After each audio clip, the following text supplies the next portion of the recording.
Plekwaardes. Plekwaardes sê vir ons op watter plek 'n syfer staan. Ons kan aan plekwaardes dink soos huisies. Elke syfer woon in 'n spesiale huis. Die huis sê vir ons hoeveel die syfer werd is. Die plekwaardes waarna ons gaan kyk is die ene huis, die 10e huis, die 100e huis en die 1000e huis. Ons het 'n syfer van 5. Kom ons kyk wat is sy plekwaarde as ons hom in verskillende huise sit. As ons hom in die ene huis sit, is sy plekwaarde 1 en die waarde van die getal is 5. As ons nou die 5 in die 10e huis sit, is sy plekwaarde 10 en die waarde van die getal is nou 15 en ons noem dit ook 50. As ons die 5 in die 100e huis sit, is sy plekwaarde 100 en die waarde van die getal is nou 500. As ons die 5 in die 1000e huis sit, is sy plekwaarde 1000 en die waarde van die getal is nou 5000.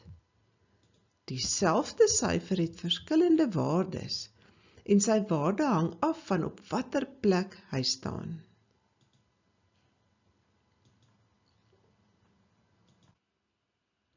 Wat kan jy nog sien van die verskillende huise se plekwaardes?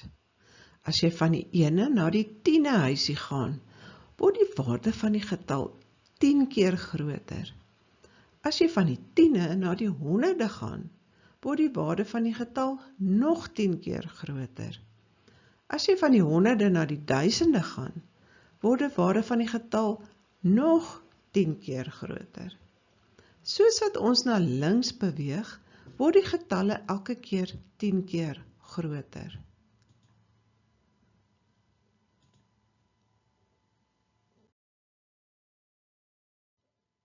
In wiskunde gebruik ons nie huisies nie. Ons gebruik 'n plekwaardetabel.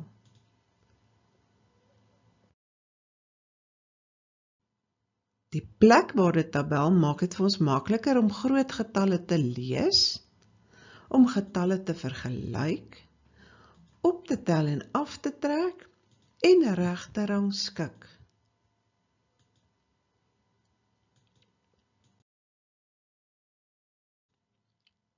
Kom ons kyk na 'n voorbeeld. Ons het 1329.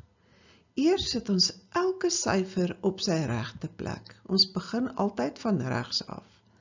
9, 2, 3 en 1. Elke syfer staan in sy huisie en ons kan nou die waarde maklik sien.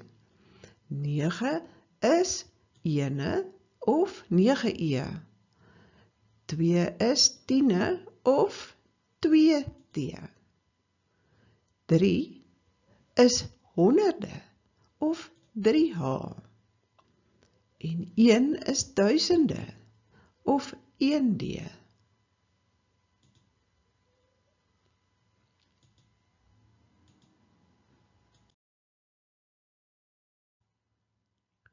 Nou, hoe werk dit as daar nie 'n syfer vir 'n plekwaarde is nie?